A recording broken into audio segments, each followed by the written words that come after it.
Good people, this is Marcus Brown.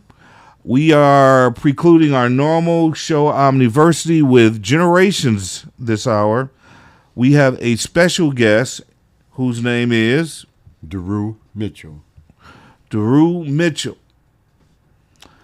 On Generations, what we normally do is talk about different things from different perspectives that might be generational, but we also try and include what our goals and hopes are from the future. We want to make sure that you can either Facebook us or you can call in at 248-820-5053. We also have present our great and wonderful and illustrious Wiz, the one and only Mr. George F. Grundy II. Who is our producer, and we would like to thank and acknowledge Out of the Mud Productions for helping bring us along today. So, Mr. Drew. Yes, sir. What is your experiences with Flint? Or what are your experiences with Flint? What do you think about the city of Flint? I've seen it go through various changes, especially on the north side.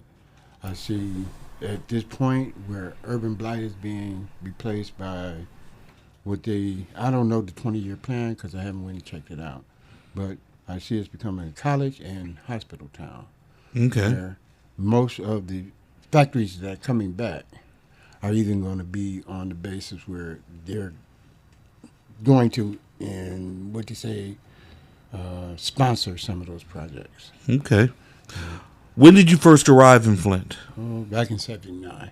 1979. Tell us what was going on in Flint. What was the cool thing to do, or what music was playing?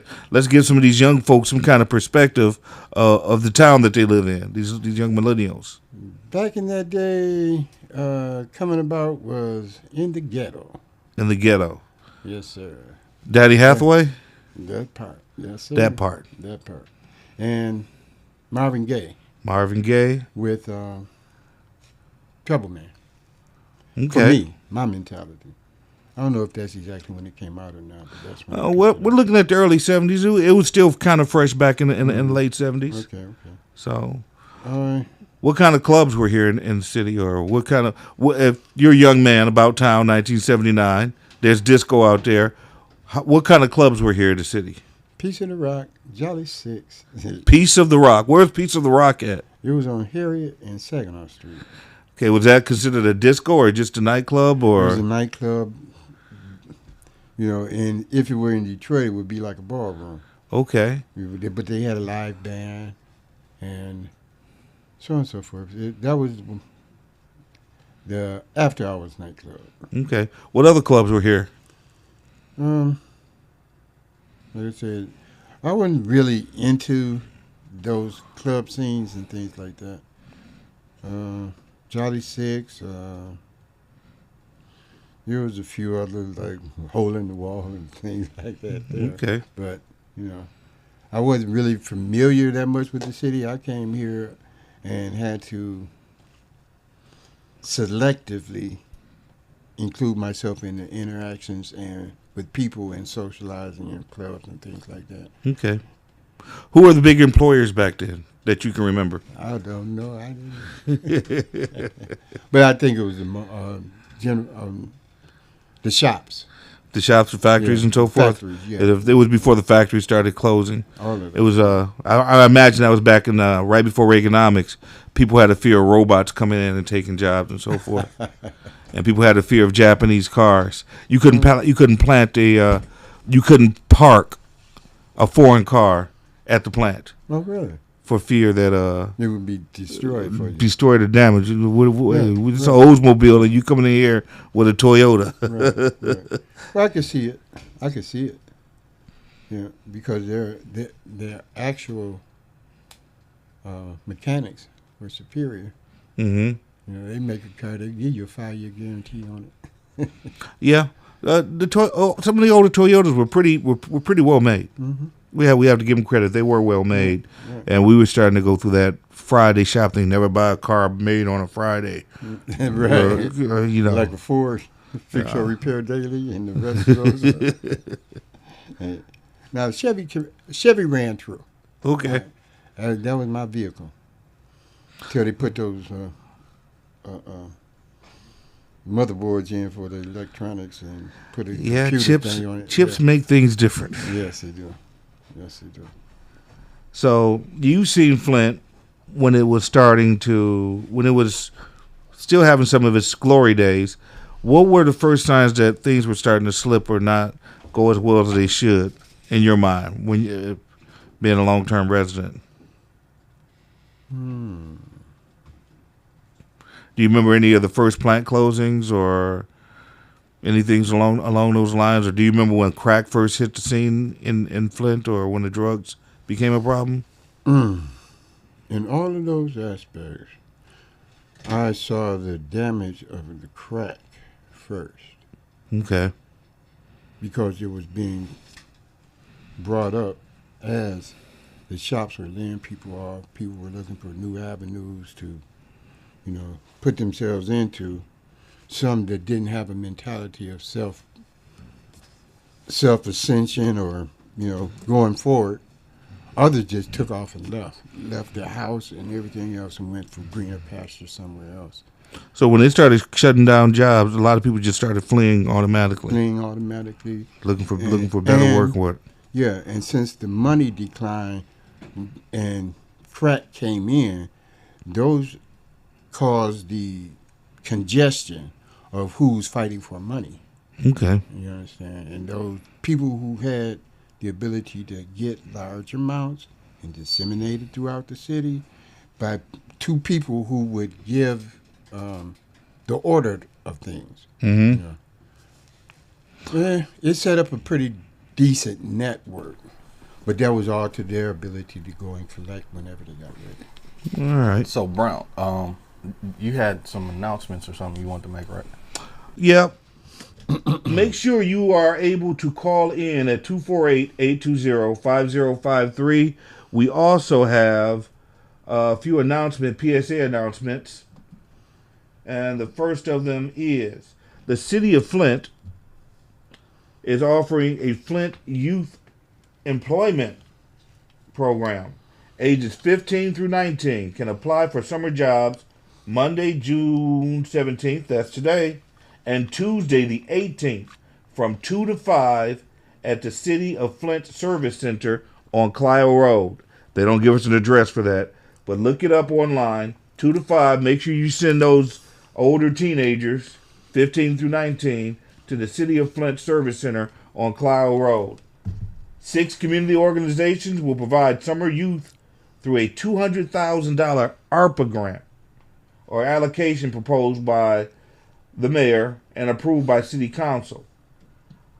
Part of the Safe and Clean Summer initiative is to provide 5 weeks of jobs for up to 10 kids at each of the 6 organizations this summer. 60 jobs in total will be given out. 60 jobs for the entire city. So that's better than nothing. You can't complain on that. It's a start. But I would like to have somebody analyze these numbers for me. And I want to pull out my calculator, and I just want to know a little bit more about this program. So if we're looking at 60 kids, right? Mm-hmm. So we plug in, we hit clear, 60 kids times 5 weeks times $11 an hour. They're going to be getting paid $11 an hour times 29 hours per week. I come up with $95,700. Now this allocation is for $200,000. Now I don't know how much the administrator is getting paid for this 5-week tour, or what all the other costs are. But I would like to know what the other costs are to justify the rest of this $100,000. If you have any questions or comments, please call in at 248-820-5053. Hit us up on Facebook. We're talking about generations. We're talking about how Flint used to be. We're talking about Flint, where Flint needs to go. What about music? Well, we're not going to do musicology today. That's our producer didn't prep me for that. What happened with some of the summer programs where they had gardens being on empty lots, and so many of the people who used to take care of and maintenance the properties close to them being given first choice at either owning them or paying taxes on them, or however it went. Well, there's still the lot next door program being offered by the land bank, but there's some confusion with it also. Theoretically, you're supposed to be able to buy the lot next door to you at a cheap or reduced price, maybe $100, maybe $50. I'm not sure. Whatever the price is, it might be worth it.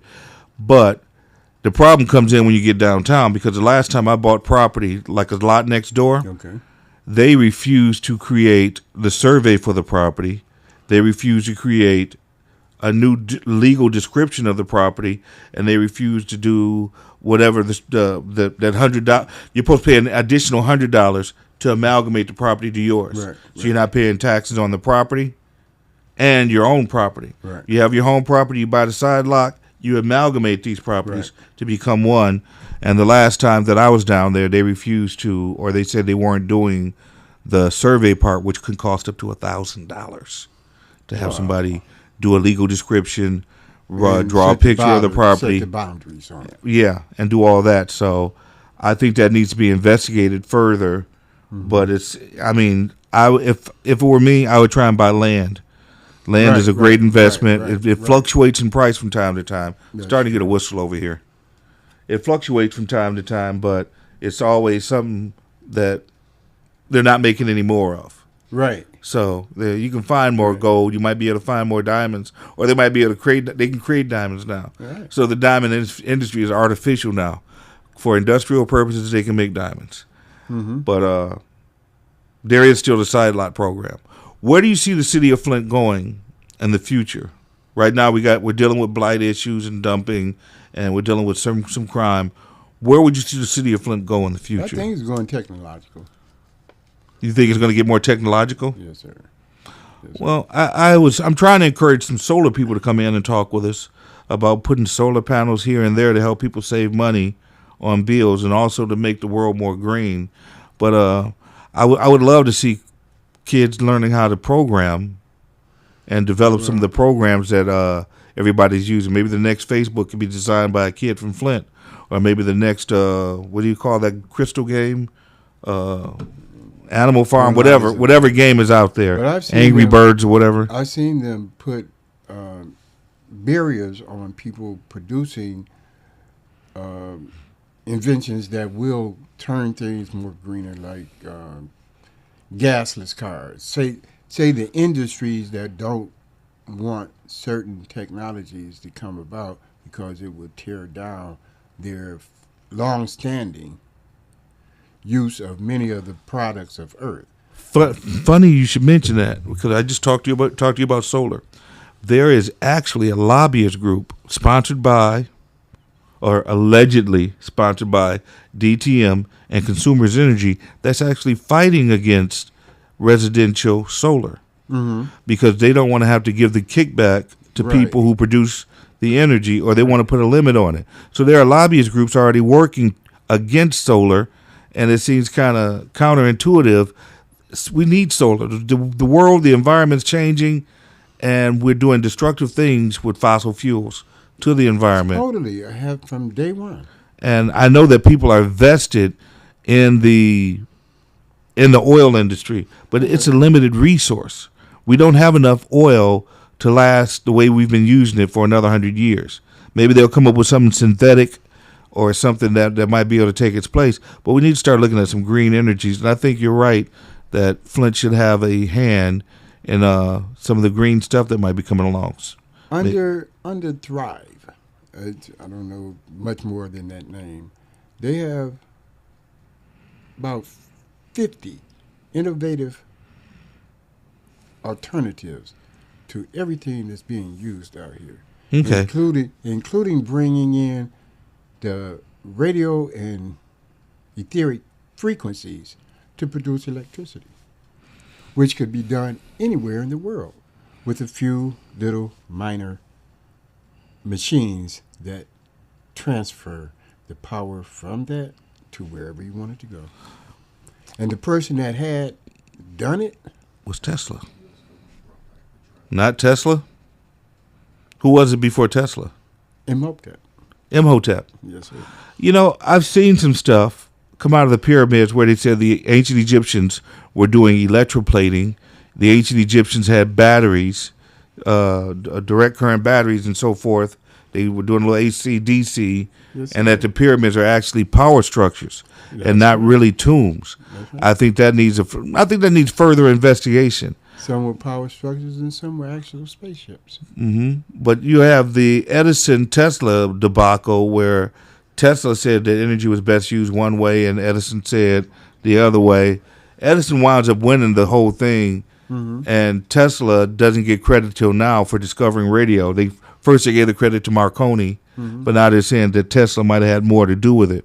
Tesla's given credit for radio control, and they say some of the experiments that Tesla was doing was actually able to beam electricity wireless from one source to another, which is amazing. I mean, to be able to tap in with like a radio frequency and get your power and juice, that's just like, wow. Well, there's the African who gave all his credit to God and said that he was given the ability to manufacture something which turns out to be a powerless source of a TV. He has an electric car that batteries don't need any recharging. There's a helicopter that was made to function on that, and it was called a perpetual motion machine. And they did not want to give him a patent on it. I saw a video. There were some African students, and they had made a solar power collection array that was used to cook a pot, and it instantaneously hit this pressure cooker, and that pressure cooker started to whistle within seconds. And if you know anything about a pot with a pressure cooker gauge on it, it usually takes a while to heat up that amount of water. If you can collect enough energy, like these young African men had done, and do this, there's so many types of innovations that could be out there. Right. What I don't like, you don't hear about science fairs in schools anymore.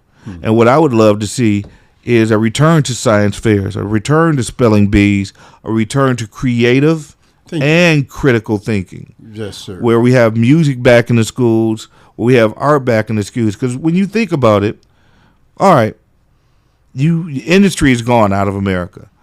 Industry they're capitalists. Why should I pay you $12 an hour when I can just go south of the border and literally pay them $1 an hour for the same work? Now it might be the same, not be just that American quality that we expect, but they're getting this stuff done fairly dirt cheap. Some of it's questionable about whether it's slave labor or not, but people are capitalists. They're greedy. I mean, even the MAGA hats are made in China. Right. So don't look for that union label. Don't look for that Made in America label anymore, because people are going to go the cheap route. But what we are still known for, what is America still known for? We create the music, the movies, the toys that the rest of the world wants to play with, whether it be a brand new car that everybody has to have, or coming up with inventions like cell phones or video games or whatever the next scooter or skateboard is. We are the creators. We have the imagination and the forethought to build and design all this stuff. I say we are doing ourselves a disservice every time. Oh, we're running out of money for the school budget. Let's cut the music program. We're running out of money for the school budget. Let's cut science fairs. Let's cut all the creativity. Let's just leave it to the core. Because what we wind up doing is creating a bunch of sheep. We create a bunch of kids or people that can't think or don't understand what yellow journalism is or propaganda is, and will fall for anything. That's my purpose for wanting to have learning centers, because we who have that knowledge, we don't have to go to a structured organization to share it with our children. As a matter of fact, for eons of time, things were passed down from lip to ear before there was anything ever written. So to say that if my cousin had a master's in music and he desired to share that with young kids coming up, unfettered by the school system, okay, that would be one alternative in a learning center. Right. We used to have something of almost like an apprenticeship. Right. If you wanted to become a blues man, you had to go take your guitar and sit with a blues man and learn those chords. Right. If you wanted to be a cook, you had to work as a chef. You had to work as a line cook under that chef. Okay. So we had an apprenticeship system that could still be effective in transmitting knowledge, especially cultural knowledge. Exactly. Whether it be how to... The braiding of our hair is regulated by Europeans, and I find that most shocking that the way we do our hair is regulated by people who don't understand or appreciate or have our hair. And America's a strange place sometimes. Sure it is, because they have come in here and totally dominated the hair field in bringing in dead hair to put into live hair, which diminishes its ability to give you a link to your own culture, environment, and everything else. I'm not going to knock weaves. I think it's a fashion trend. Oh, but they say that the greatest frontier for women lies in the roots of their hair. Oh, well, the whole thing in biblical terms was that a woman can only glory in her hair. So, they took that and then they put Lady Godiva in it, who went around. But we're going to leave that part out. And Rapunzel, let down your golden hair. All of those things. Reputa the Buta. Yeah. But to let you know that you are basically the format of anything that has been, what would this word be? Imitated. Mm-hmm. What's the other word? Imitated or? Well, we definitely appreciate it. Yeah, but we definitely imitate it. What I'm saying is everything that they say they discovered is automatically something that we had in front. So, there's evidence that intercontinental travel occurred before Columbus. There's plant life.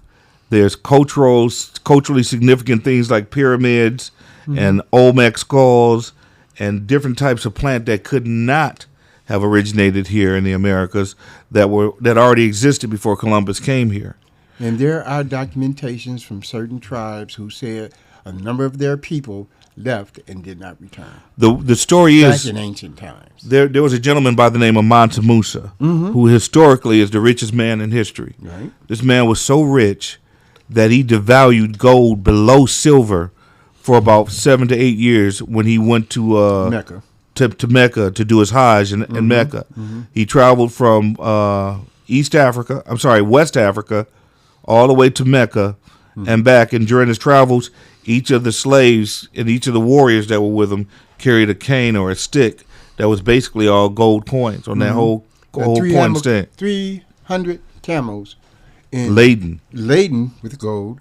He had other people following him who also had those things. And but the thing is, to give honor to people as people, whatever people did for him, he overabundantly gave them of his riches. Imagine gold being worth less than silver.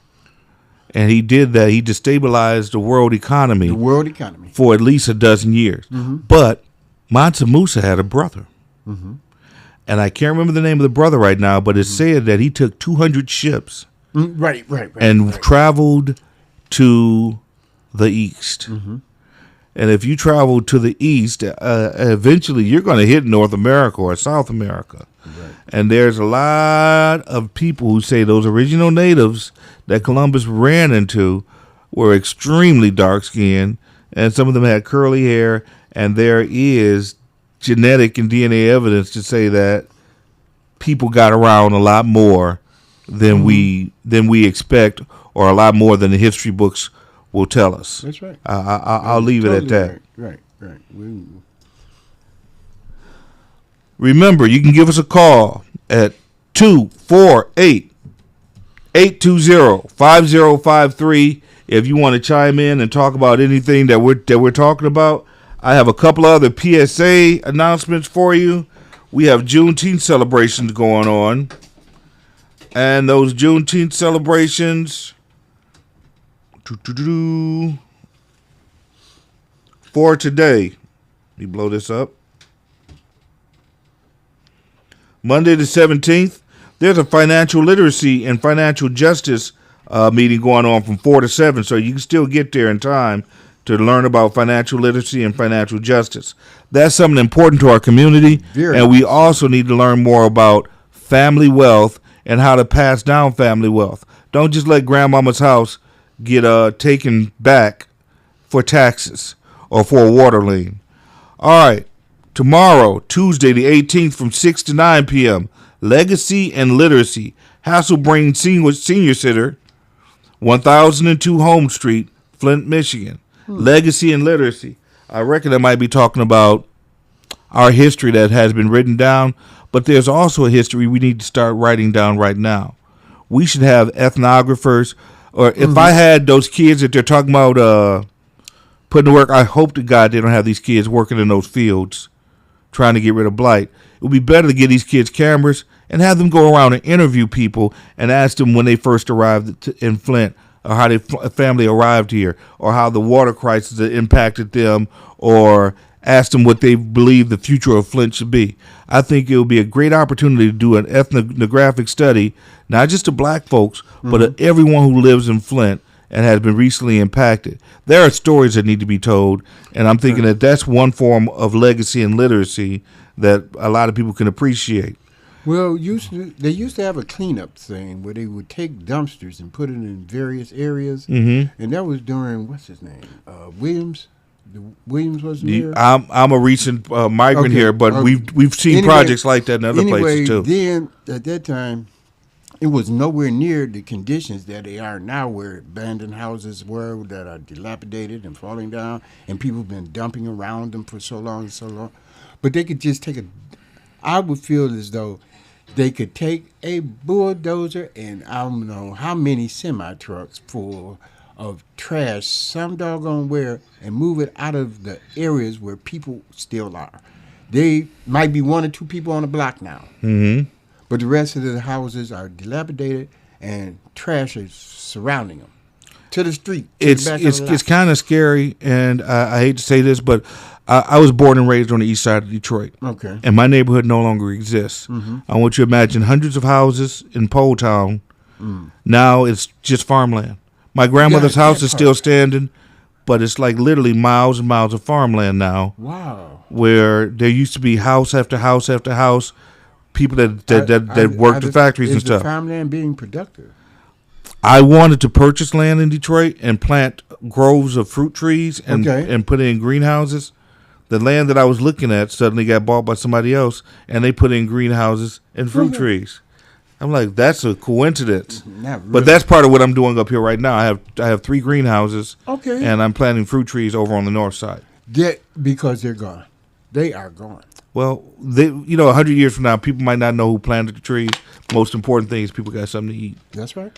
And I reckon that hopefully and they can pick it off the tree. Right. Hopefully there won't be poverty 100 years from now. But I got a feeling, just in case, let's have these grapes and apples and nectarines. Yes, sir. Just in case people want a snack. All right. On Wednesday, June 19th, a la carte films, Black America Since MLK and Still I Rise. Flint Institute of Art, 1120 East Kearsley Street, Flint, Michigan. So there are some different events going on, and as it relates to Juneteenth, and as it relates to us as people and as a culture. So there are things to take advantage of, whether you want to learn some financial literacy, how to get out of debt, and I know there's a couple of programs going on talking about expungement right now, trying to help people erase any kind of demarcations, things that are written down about them. Out of the Mud Productions is bringing this to you live today. Call 248-820-5053 if you have any questions or if there's something that you want to talk about. Were there any other issues, or where do you see Flint in the future? I don't know. I'd rather go fishing. You rather go fishing? Well, maybe Flint can become a fishing stop. We have enough lakes here. We have enough lakes here. I know the lake behind my house has catfish and trout and bluegill and a number of other fish. And the lake behind my house is actually spring fed with fresh water. The only thing that contaminates the lake is the runoff from the city. The city pipelines that melts the snow and catches the rainwater is the only thing that's contaminating that water. But there's a interesting project over there in Saginaw, I think. A gentleman built a machine that actually draws water out of the air. And I think it would be cool if we had some more of those going on. I think that will resolve. Down there on Saginaw Street. Right on Saginaw, south of Pearson. Yeah. I'm thinking that is a unique thing. If we can combine that with solar energy, maybe we won't have a water bill anymore. If we're drawing water directly out of the air, but it won't be what? There won't be no contaminated water out of pipes that haven't been replaced yet. You said it right there. Free, clean water, but it seems like nobody's following up on it. There's a lot of things that aren't being followed up on since the water crisis. Some of the information is not being given to people to follow up on. Well, we got this ARPA grant and this ARPA money that's supposed to be spread around here, there, and everywhere else. But when it does get spread around, they're spending $96,000 on hiring teams. Well, they're spending $200,000 so that they can give $96,000 to teens who out there making money. And I do agree with trying to create job programs and hiring these teens and keeping them off the street. But which teens are getting hired out there? Are they affiliated with the church already? And it's only 60 positions. It should be 3 times, 4 times as much. It should be 600 positions. It should be corporate sponsors willing to jump behind and double and back that money and say, we want some interns here. Right. I would really love to see these kids get some real job skills and not do what we had to do. Back when I was growing up in Detroit, they had a summer jobs program. My brothers wound up cutting down weeds and blighted fields. Now, it's something that needs to be done, and it does beautify the city, but there are better skills you can get. Learning how to be a salesperson, learning how to talk professionally and dress professionally, learning how to be a receptionist somewhere. There are hospitals and universities and infrastructure here that can show these kids how to work or help them build their resume in some way, shape, or form. Even those programs who are rehabbing houses and such could have children in apprenticeship. Doing internships, learning how to be an electrician, or getting that early journeyman start on plumbing or whatever. There's a lot of potential, but I don't think there's enough creative thinking for people in the city to say we can apply this here, or we can take this area right here. Give their time to help those programs get situated. Well, I want to give shouts out because there is one program that I really got to give props to. It's called the Tool Shed, and it's run by the Neighborhood Engagement Hub. And this thing has been around for years. And big props to the man in charge, Mr. HP. I'm not going to say his name online without his permission because I want to get cussed out. But they offer free tools for use to help clean up the city. If you live in certain neighborhoods, you can go over there and you can rent a mower for free, or use a weed whacker, or get the tools you need in order to help clean up your own property. The stipulation on that is please return them in a functioning order, or on the time span that you are given to use them. I've always returned them on time. I did have a flat once, and I was let known to make sure not to let that happen again. Right. Call in 248-820-5053. We have a call. Check your text messages. I'm checking my text messages. Mr. Grundy is sharing with me. Wow, Outreach, 23rd Annual Unity March Against Violence and Community Expo. This will be going on. Change begins with me. Looking for a date here.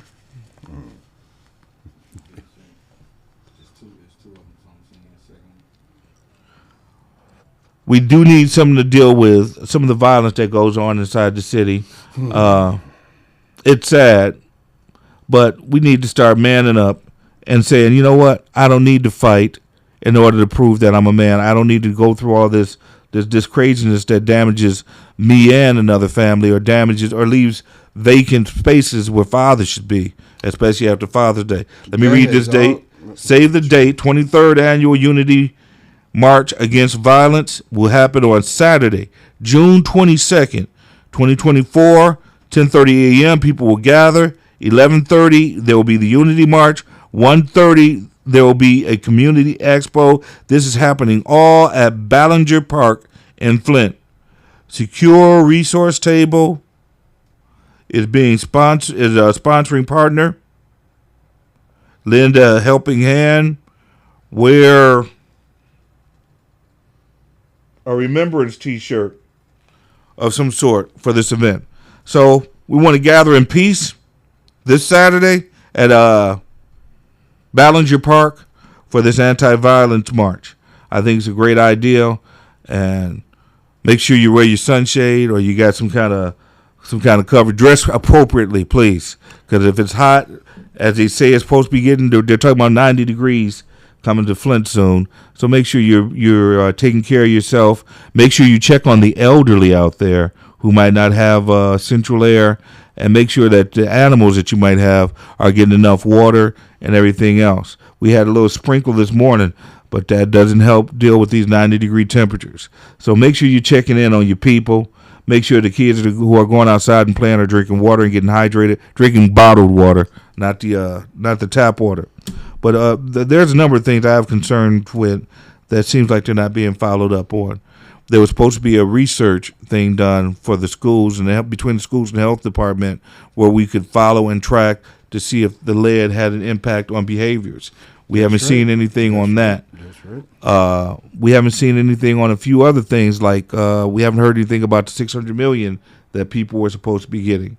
I personally, and a lot of people are going to hate me for this, I don't think that $600 million should go to the people, because what are you going to get? $300 or $400? That's a great weekend. You can go get your hair done, whatever, nails polished, and eat a fine meal for $400. Hold the heck up. So where should the money go? I think the money should be put together And put into some type of mass project that helps the city out or makes the city better. Maybe creating free internet for the entire city, or maybe. Hold up. So you're saying, when did you move here? I moved here before the full crisis was in full bloom. What date? 2015. Valentine's Day, 2015. 2015, after the crisis happened, and you. While the crisis was still going been here on. Since when? 1979. 79. Mm-hmm. So my grandson was impacted. Hold on, because y'all nothing about it until it hit mass media. Understood, but you said some kind of infrastructure program. Yeah. And you said the same thing, similar, some kind of infrastructure. But this is what I'm saying. All right, go ahead and say what you're going to say. An infrastructure program does not guarantee that residents get to stay here and not get gentrified out of the community. There's no tangible connection unless that infrastructure program says that they can't kick you out for being an old black man. They can't kick you out for being a revolutionary black man. They can't kick me out for being a light-skinned fat black man. Then what are we going to give up money to other people to kick us out for? Can I respond to that? Why would we gentrify ourselves? Black communities in this country don't last longer than 75 years on general basis. They either flood them out, they either burn them down, or they gentrify you away from where you are. And you have a memory of a community, but you never have 100 or no kind of a century-old black communities around here that are doing great. Mm-hmm. I don't disagree with you, but this is what I also see. And let's be realistic. Flint has one of the highest water bills in the United States, comparatively. That's not our fault. Well, let's look at this. I'm listening. One of the highest water bills, comparatively. They also put into law, and dig this. This is highly unconstitutional. There's supposed to be something called due process whenever you impact people. You want to throw somebody out of there? That doesn't exist here in Flint. That due process doesn't exist. What do you call They also made a law. I buy a house free and clear, and guess what?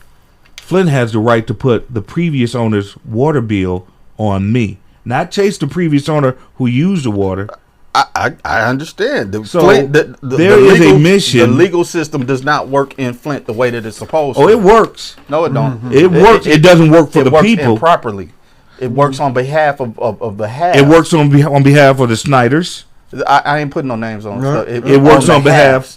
it works on the half of the halves, not the have-nots. Who are you protecting and I'm not trying to protect what nobody. No. What are you protecting and who do you serve?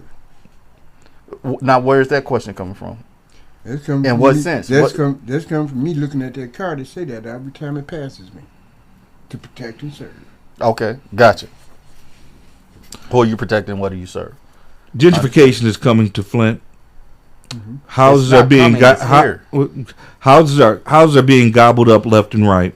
The land bank is not showing all their houses to everyone, and certain people get preferential treatment when it comes to purchasing houses from the land bank. Allegedly, Groups that people have come through neighborhoods and there's a lot of half of blocks of properties. there's a lot of strange financials going on.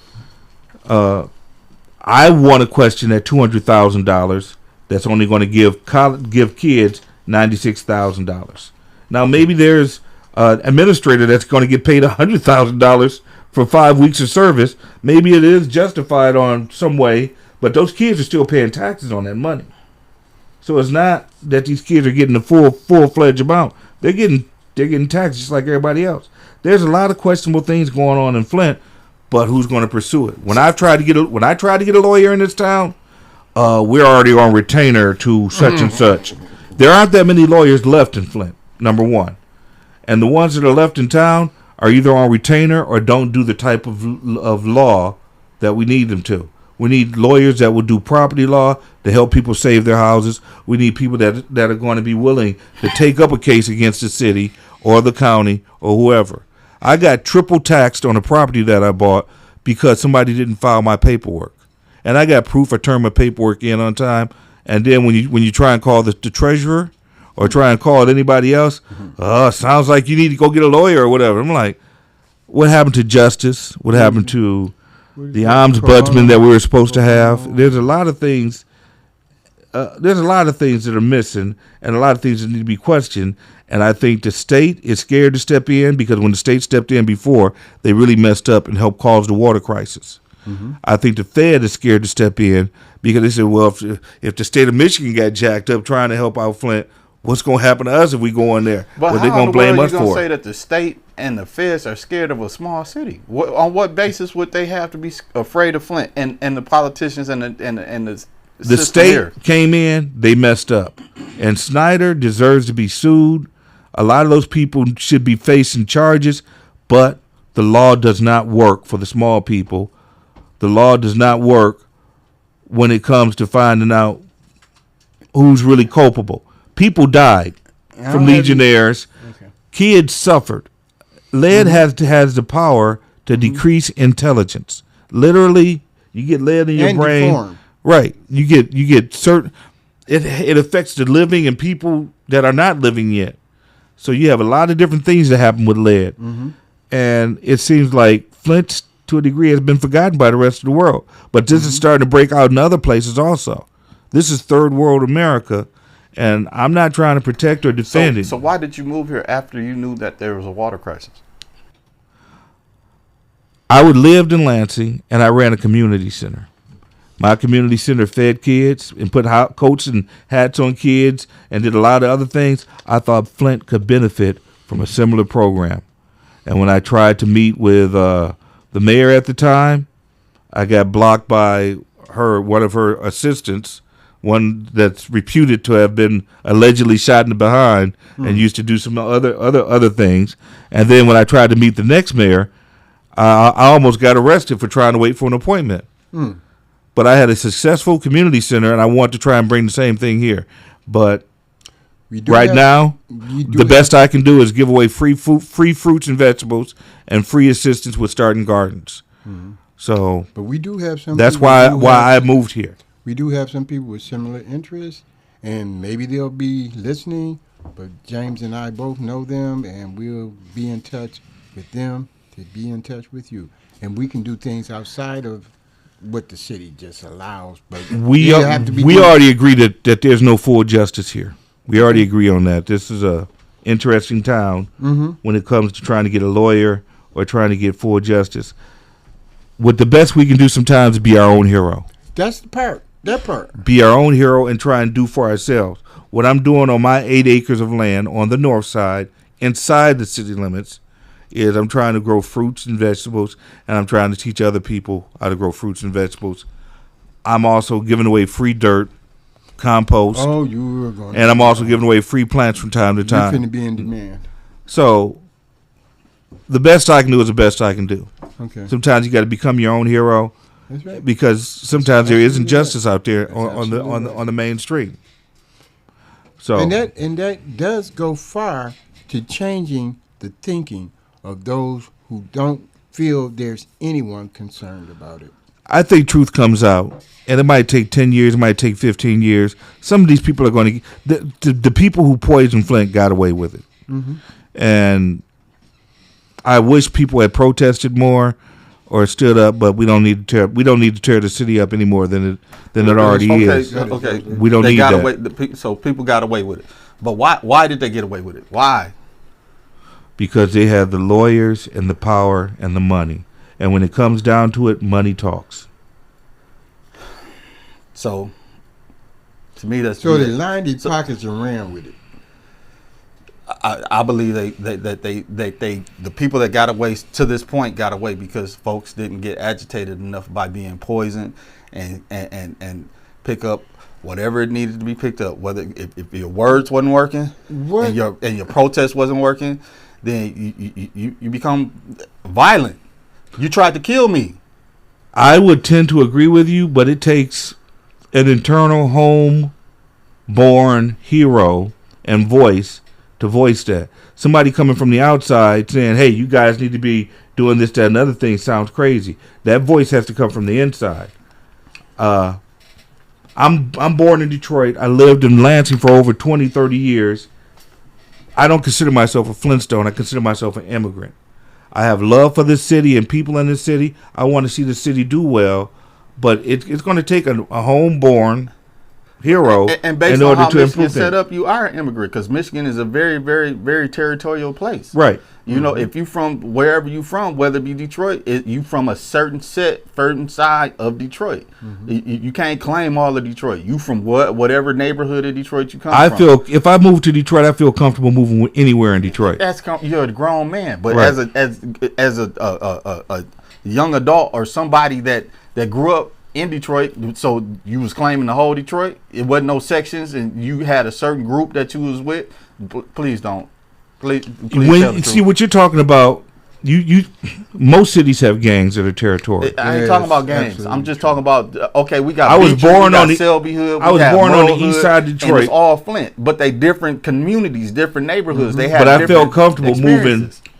I had family all over the city. I felt comfortable going most places in the city. There were certain places where the police wouldn't bother you. I'm not talking Yeah. about comfort. I'm talking about community unity. Certain part of the neighborhood, whether it be by block or by region or by section or by navigational side, north, side, east, west. Everybody has a certain connection to a certain part of place that they are from or With the knowledge communicating. of it. I was born in a place called Pole Town, which is inside the city of Detroit, right off 94, I-94 in Joseph Campo. I moved to the west side over by Dexter and Joy Road. I felt comfortable with going all the way out to Grosse Pointe. I felt comfortable going out to Dearborn. I had friends and such that lived all over the place. Certain places I felt a little weird going to was by the Ambassador Bridge near Mexican Town, where most of the Latinos stay, because I didn't know that many Latinos. I would get in most trouble or get stopped by the police if I was hanging downtown after dark. I used to work at Trapper's Alley, and I'd get harassed by the police most times when I was downtown late at night, trying to come and go from work, whether I was working at Joe Louis or whatever. So, yeah, there was areas where I caught trouble. There are some areas that were scandalous, but if you maintain yourself, just like in most cities, because I used to do gang research in L.A., Chicago, here in Flint, Benton Harbor, and I've been all over the place. If you take care of yourself and watch yourself the right way, I think most people can maintain anywhere. Anywhere. Most definitely. If you go somewhere wearing bright red, you might get jumped Look, on. you can By- go anywhere by in the those world red and blue. you can survive and you can move forward. But I'm saying as a community, so like you talking about being an immigrant in Flint. Why do you feel like an immigrant in Flint? Because if you didn't feel like an immigrant anywhere in Detroit, then you shouldn't. I didn't feel that way. I didn't feel like an immigrant. I'm basing it on social constructs, on social societal constructs, on how the micro of communities are. Like it's like that's why Flint had the the most churches per capita in the country at one particular time. And the most liquor stores, sadly. The same thing, because people want to have and be able to be comfortable with certain things. They want to get spiritual one way or another. They'll communicate with you in whatever way, but they want to have a certain comfort in their certain time frame for certain things, period. That's why in America, the most segregated day of the week is what? Sunday. Is it because we can't do business together? Or is it because people I blame like the Patriots, the Packers? No, seriously, you're right. But I would also point this out. Every city is different. Every city has its own personality. Flint has done some spectacularly great things, and I've been reminded over and over again that Flint has propelled the auto industry much more and in greater ways with their efforts with the unions, with their efforts with actual manufacturing than Detroit. But Detroit holds the name. Period. Point blank, beginning and story.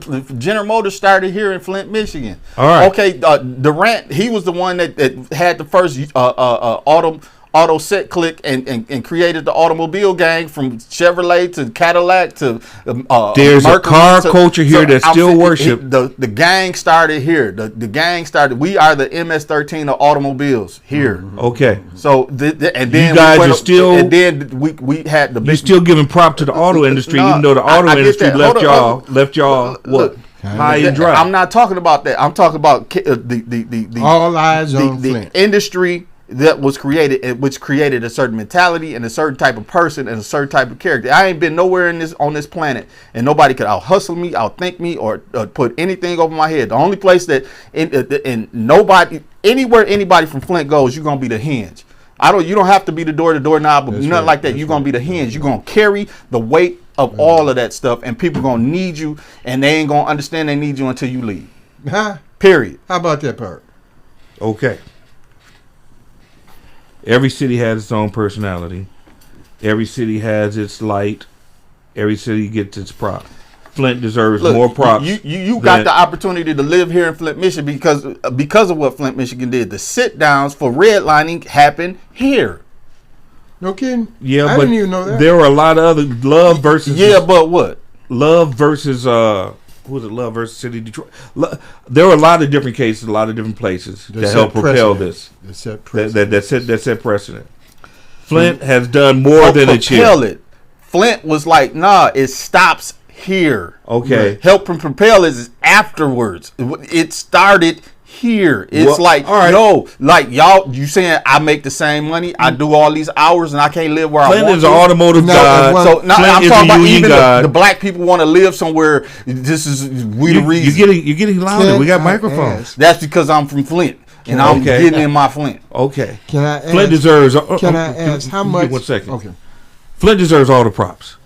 But what have you done for me lately? Where is the future of Flint going? The auto industry has left y'all jilted. Where is the future of Flint? Now, it's great that you did all these things for the unions, and unions have died. The auto industry has died here. What is the future of Flint? I'm trying to propel and talk about bringing solar power here, or trying to bring some type of infrastructure here that will support and maintain and make. I actually and honestly believe Flint has the power to become an international city again. Wouldn't it be great if by 1936 we held an Olympics here in Flint, and Flint had the power to do that? The Olympic Committee is supposed to be searching for cities in need, in distress, and that would need the power that the Olympics could bring to shine a light. I think within 12 years, this city can become an international city with a few small steps. Okay. I hear you. Yeah, and we have to have a plan. So what you got to say? You add something to this. Come on, you just sitting there. I need some wisdom from the wisdom man.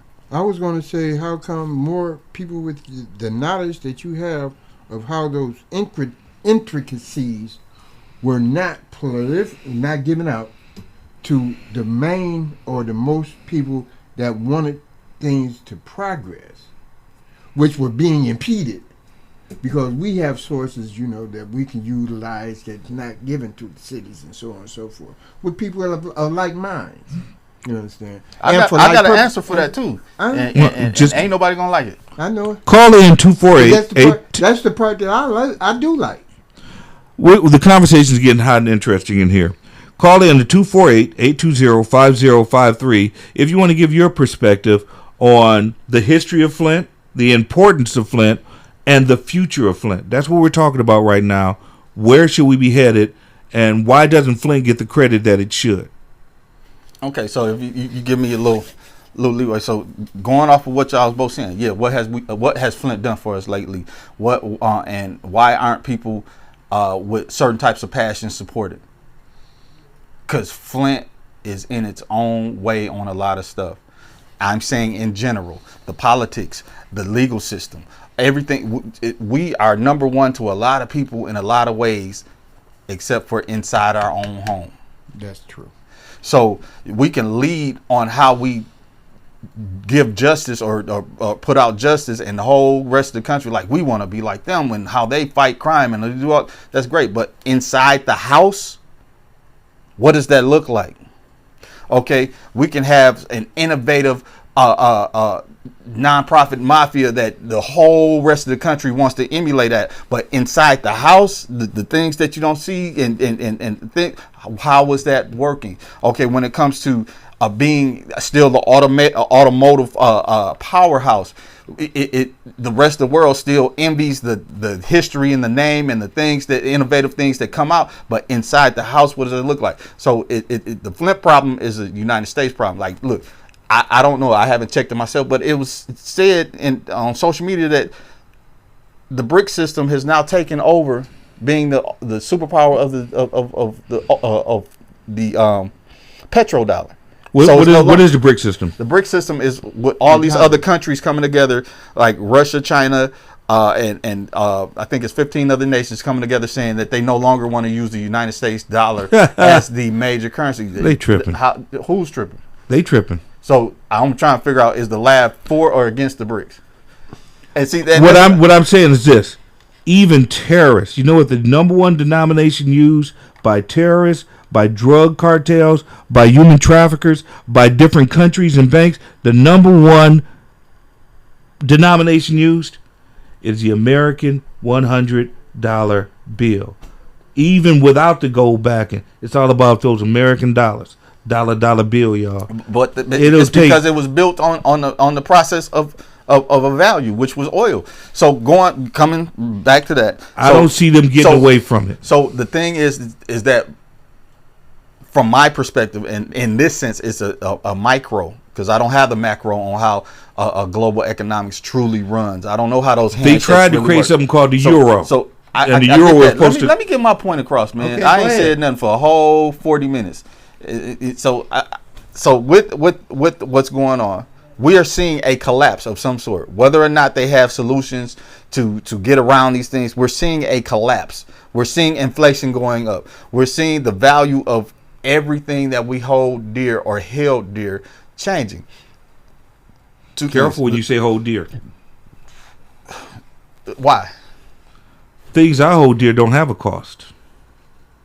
Some of us worship worship money, but some of the things I hold dear don't have a cost. Look, spending time with my grandson. Hold on. I know You're just trying to nitpick what I'm saying. All right, go ahead, sir. In a general sense, if we're in a car, we all hold dear that all four tires work while we're getting where we're going.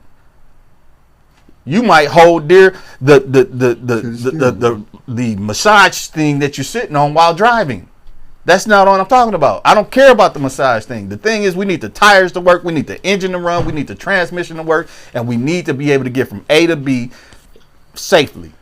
Okay. So the structure, the infrastructure of the nation that keep us all comfortable. Like, I don't care if you Aryan Nation, Hebrew Israelite, Black Panther to the fifth power, or you freaking what is it? What do y'all call? What do y'all call yourselves? The Circle of Brothers, the Ku Klux Klan. it doesn't matter. This whole system we live under, this construct, is what keeps us having these joys of being assholes that y'all are. I think that, and if that falls apart, do you think that Russia or China or any of the other countries that are involved are going to care about what your thought process or your opinion is? No, it's only us in this bubble that we got that have the ability to protect each other from whatever's going to come on. So we have to make decisions right now on what needs to happen to be able to live congruently together, regardless of how we feel about each other. And then coming back to Flint with that stuff. So with Flint, it's so everybody think the mentality is so still, in my opinion, on certain things. It's so still stuck in the ways of what it was when General Motors was huge. Ain't that money ain't here no more. That power's not here no more. But that pride is still here. That thought process is still here because we used to be able to move like that. But it's different now. Even when it came to the criminal the underbelly of all of that stuff, people were making a lot of money in that too. Some of the most sophisticated and largest criminal structures in the nation were birthed here. You'll see them moving out with some of the billionaires all over the place. But it came from here. That stuff don't exist anymore. But that mentality, that pride, is just like when you raise a prize animal. That bloodline moves on to the next set of pups because even if they never fought or they never even been in a award ceremony, they still have that pride. You're talking about pride. You're talking about greatness. Where do we take it? What's the plan for tomorrow? So where we take it is folks that have a lot of influence need to stop hating on people like me that have a lot of ideas that work. That with the little bit that I have, I do more than most of y'all that have the budgets to do. But then you use the silent treatment and you put that stuff in a space to where now I gotta struggle and I gotta fight and you gotta see how well I fight, and I show you that I don't have no respected person. Your neck is your neck and I'll come for it. And you gotta understand, if you want me in a different position and you want something else to happen, because you create more than just me. I'm in this sense, it's almost like a monolith. You created a whole group of people like me. It's not just me saying these things. I agree with you, and I've seen other people that are like-minded. Mr. Fields out there growing fruits and vegetables and reading to people. I'm out there trying to do something similar, take zero money and make something out of it. And we have the magic to do that. That's right. Other people have the magic to do that, but the powers that be are ignoring the people at the grassroots that are doing and trying to do. I don't think it's the powers that be. I think it's the middleman, the people that the powers that be put in the middle to say, hey, let's make sure this is right. And so they don't want stuff to change because they're comfortable in their comfortable space.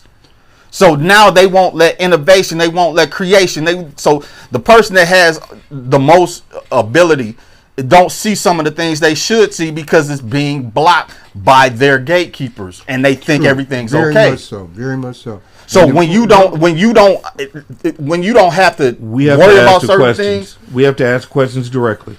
One statement I'll give. And sometimes, even when we do ask the right question, I'm sorry. Go ahead, sir. We who have the ability, and we have done so much with so little for so long, we are now capable of doing almost anything with nothing, should come together, forget who don't want what to happen, and make those things happen ourselves. Sometimes you have to become a coalition of the willing. They come in and they break us up so that we will not join. In and give ourselves the credit for being able to raise our own children, give them a state of mind that says, hey, we have to benefit ourselves. We can't continue to benefit everything outside of us and have nothing ourselves. Like you said, you have greenhouses. Mm-hmm. There's plenty of people. I was going to make a driveway garden just to teach the kids down the street how to garden. But now that I know you got that, man, look, I told you. You are welcome to use the land. You are welcome to use a greenhouse. To be in demand. Because I'm willing to work with anybody. A hole like that. That's right. Because we had so many of those places that were doing that down there on Industrial, between Industrial and Saginaw Street and so on and so forth. They're gone. The whole little place is gone. You know, You still got the properties are overgrown because the fertilized areas got weeds this tall. So, but now knowing that, I have, like I said, I'm going to send, you're going to have to be ready for the, because people are coming. willing to work with anybody. People are coming. I personally feel that I've been blessed, and I should share that blessing. Horticulture is one of the things we lost. And that was our main knowledge. Because we didn't have ailments, we didn't have illness, and we were healthy. We were so healthy those people wanted genetics in the first place. They came to eat us. So and even going on that, so that's another thing. So so as a nation, we're so culturally divided and by race, for lack of a better term right now. We're so culturally divided by race.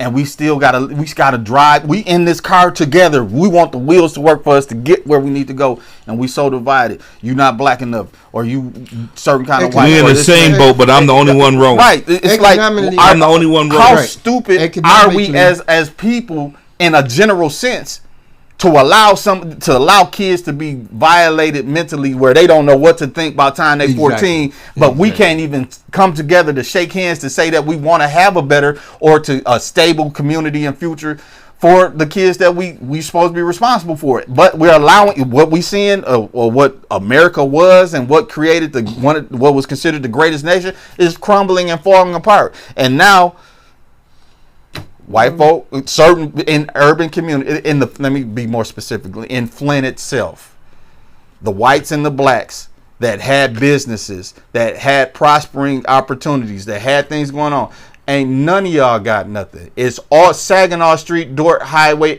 even y'all wealthy people that got these empty shopping malls ain't got nothing going on but tax write-offs.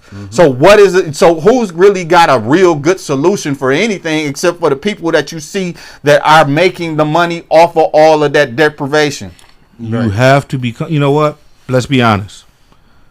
Genesee Valley Mall has been taken over by a company that is known to be the shutdown for malls. Meaning that they don't care about that mall anymore. To let this one company, if you look at the history of this company that runs it, I can't remember, it starts with a V. Look at the history of the company that now runs the Genesee Valley Mall. The Genesee Valley Mall is due for demolition. Somebody's going to get that land. Okay. Now, what's the solution? We got all these problems. We got all this division. You got the very rich controlling the middle that's supposed to be giving us help or whatever. I say you become your own hero. You become your own hero. And you slowly find some allies out there. You stand on your own ground and try and put some control in your own family, your own life. Make sure you're doing right so other people want to follow you or want to be in allegiance with you. Is it possible for Genesee Valley Mall to be repurposed by people who have the desire to become entrepreneurs themselves? And take on the whole complex itself, and then set the visions for what they want to do in it. From everything from having a boutique to a clothing manufacturing department. All of that can be true, but you got to have you have to have access to the money. You have to have access to funding. So you don't have to always have all the funding. You just have to be able to leverage the debts that are out there in order to create these things. And here's a moneymaker right here. Is it a moneymaker or is it just a little nickel and dime thing? Well, here's a moneymaker right here.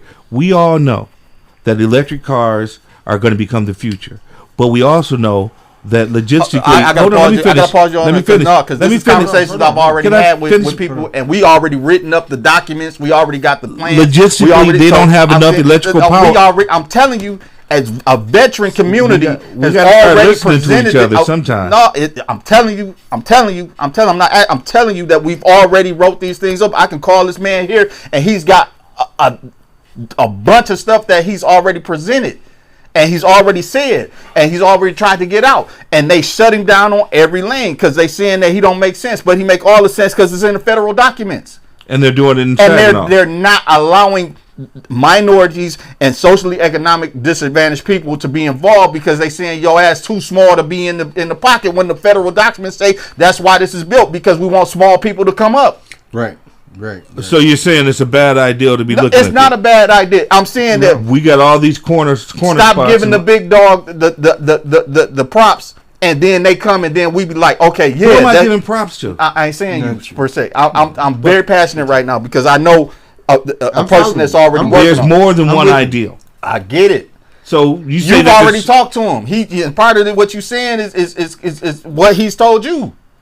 So I'm saying the thing is, it's already there. And what I'm telling you about Flint, Genesee County is that they do not go by the law. When minority companies are going after contracts and stuff, they don't allow them in the door. They say they don't exist, and then they move the meetings and all these other things.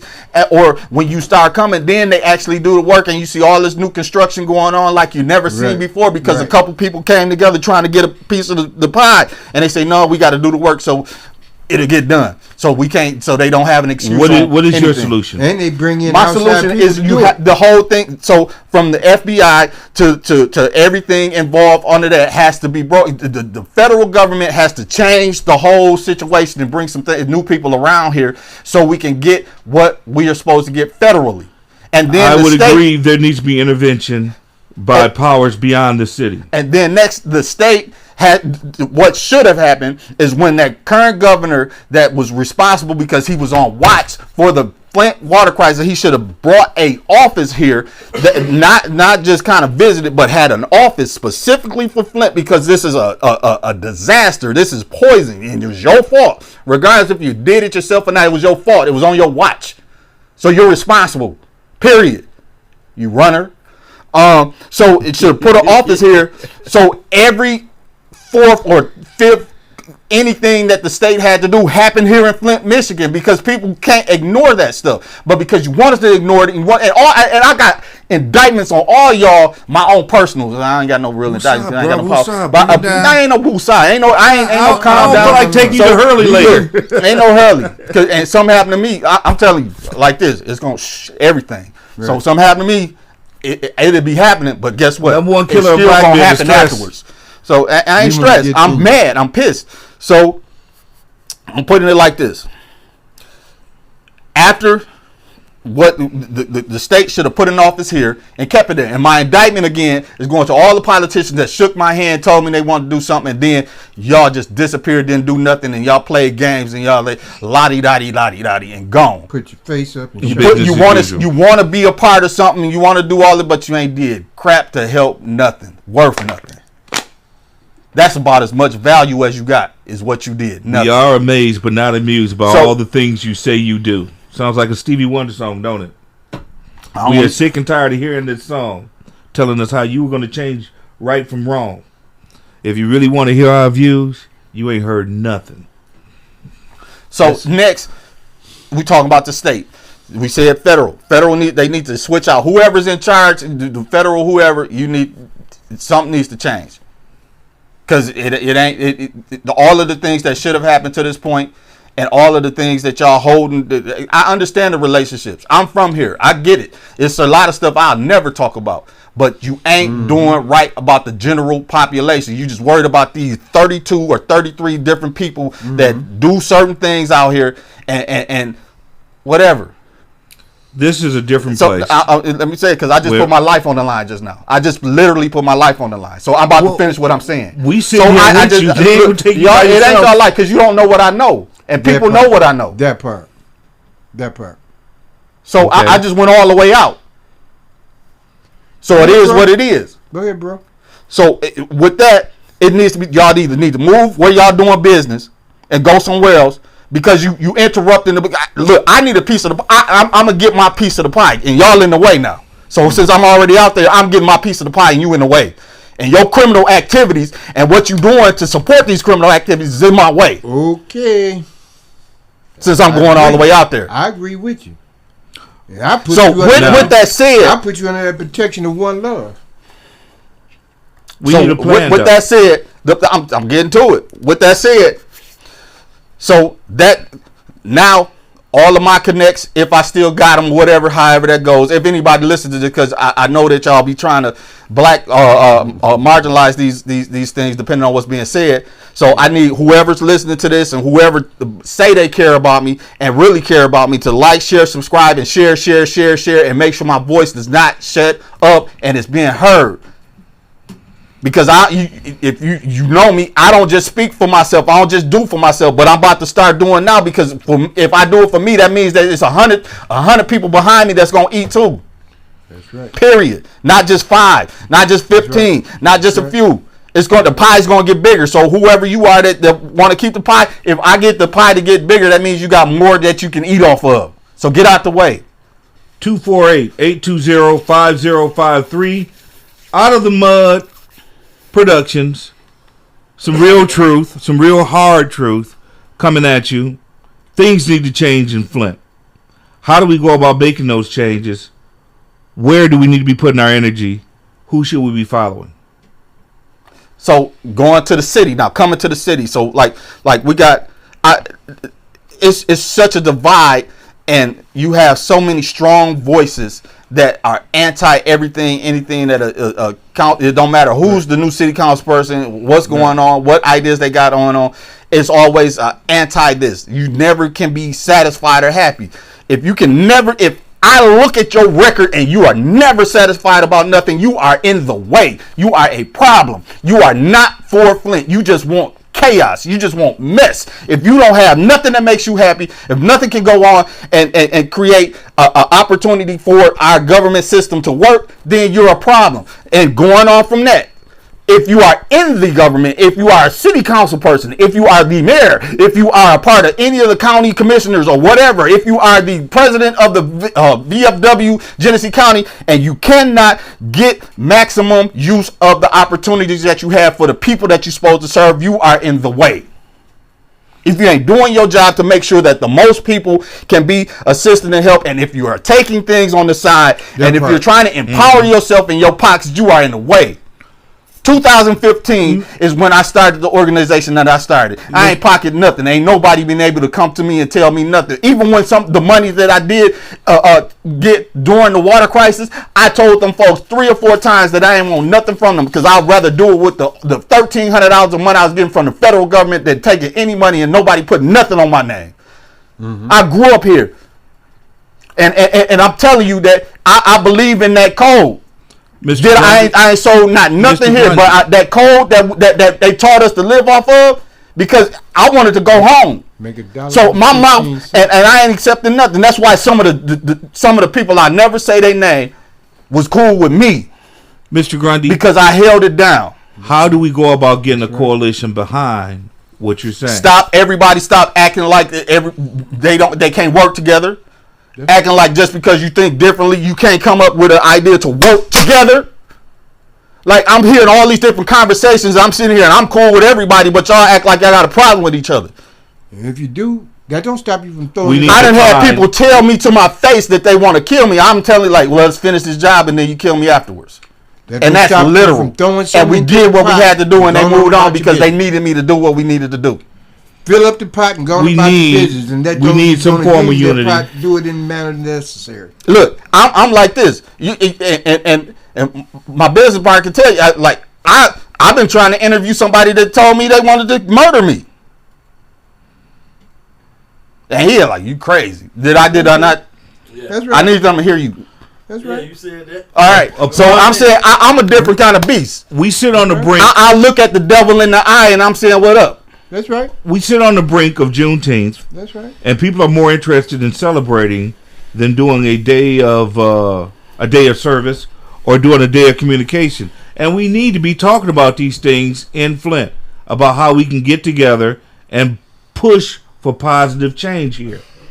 But how do we get people together is the question. And how do we...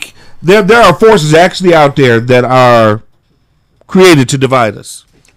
It's easy to try and divide us. How do we get people in Flint to get together to start pushing for this positive change? We know that certain things are wrong in Flint. We've seen corruption here in Flint. How do we push for a change there? Please give us a call at 820-5053. Chime in on Facebook. I agree with you, but we need to find ways to work together. You're doing something positive. I'm trying to do something positive. We need to find a way to make these pieces work together. You're doing something positive. You're not trying to do something. You're doing That something part. positive.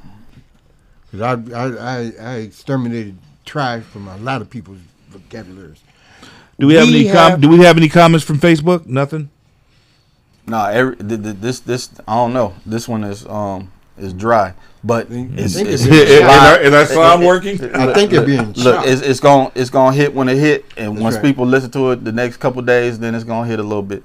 But all I'm saying is that I ain't suicidal. Let me put like that. I'm not suicidal. I don't have no intent to kill myself. Yes, I'm a disabled veteran. I'm 100% disabled through the VA. And I got all kinds of issues, but I don't have no issue with wanting to kill myself. So if something happens to me, don't believe I did it. I want the whole leverage of I want the whole everything that can be done to whoever do something to me. I don't care what level of anything they are. Do it. Knowing Mr. Grundy, I can testify to his sanity and his clarity. Sometimes you got to put yourself out there if you really believe in something. There are people that are willing to do that, and then there are people who America creates sheep. There are people that are scared to speak up. There are people that are taught not to speak up. We need to become our own heroes and learn how to speak for ourselves. Paid not to speak up. Right. You got people out there. Councilman Mays. One thing I appreciated about him, he was willing to use that deep voice to get a few deep thoughts across. I don't agree with everything he said, but he was willing to speak up. We need to create an America, a Flint, that's willing to speak up for itself. You see something wrong, you got to speak on it. And like, oh, well, they threw garbage in front of my house. Tell them people not to throw garbage in front of your house. Oh, well, they won't fix the streetlights. Go tell them to fix the streetlights. You're paying for them. There's a need for greater cooperation here in Flint. Right now, the powers that be aren't exactly serving us. The powers that be aren't exactly speaking for everyone on the north side, the south side, and other places. Certain voices are being left out. I think everyone would agree that a lot of people are not being heard in Flint. That is absolutely true. And a lot of the reasons why they're not being heard is because some of those people who are not being heard won't go to the places that will give them access to be heard by the people who are like-minded, because they don't want them to break down some of the barricades and so on and so forth that have them not being able to do something on their own. With as many churches that are here, you would think there'll be more of a push forward, but it seems like the churches are getting paid and not much is changing. I'm going to go ahead and say it. A 501c3 has stopped churches from doing what churches were meant to do. You want to blame Bush. When Bush started that No Child Left Behind. Our next show person that came, he finally showed up, so we're going to have to wind it down. So all right. If y'all will wind it down. How many minutes we got left? None. Okay. No, just wind it down. Last 2 minutes to call, 248-820-5053. This has been GenEraTions with Marcus Brown and with Drew Mitchell. And with our producer, activist extraordinaire, George F. Grundy II. Out of the Mud Productions. I want to thank you guys for being here. I'm sorry, go ahead, sir. It's Out of the Mud Incorporated. Out of the Mud Incorporated. Right. Yes, we're a C corporation. Okay. So this is their production. I am honored that they are allowing me to use their facility. I am honored to be a part of Out of the Mud Productions. Everything here that was said today, I agree with. And it doesn't necessarily reflect the feelings of the emotion of the C Corporation, et cetera, et cetera. See you guys next week. George F. Grundy II do not necessarily apply to Out of the Mud Incorporated.